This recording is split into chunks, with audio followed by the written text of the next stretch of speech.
I guess the more interesting thing that comes to mind when you're talking about the mindset in general is I was working with an old supervisor and he was asking me during my internship, Ryan, how fast do you think change can happen?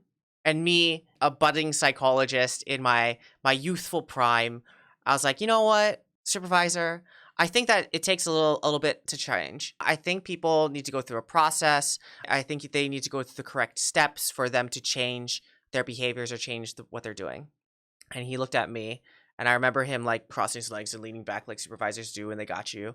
And he said, "That's interesting you say that. In my experience, change can happen like this." And I was like, huh, okay, well, what do you mean, man? And he goes, well, yes, it can take time for change to occur.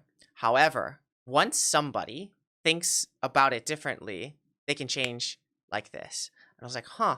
And he's like, here's an example, Ryan. And I said, yeah. He goes, okay, well, think about your last girlfriend, if you had one, or your last significant relationship. And I said, okay. Think about the day you broke up with them.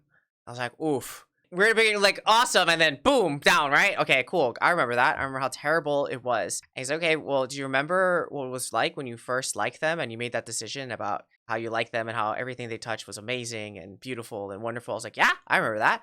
And he goes, okay, do you remember that other moment though when you just realized that you just didn't like them anymore and it was terrible, or they didn't like you and how terrible it was? I'm like, yep, I remember that. And he's like, well, did that change take a long time, or was it just shift in your head? And I was like, that's a good point.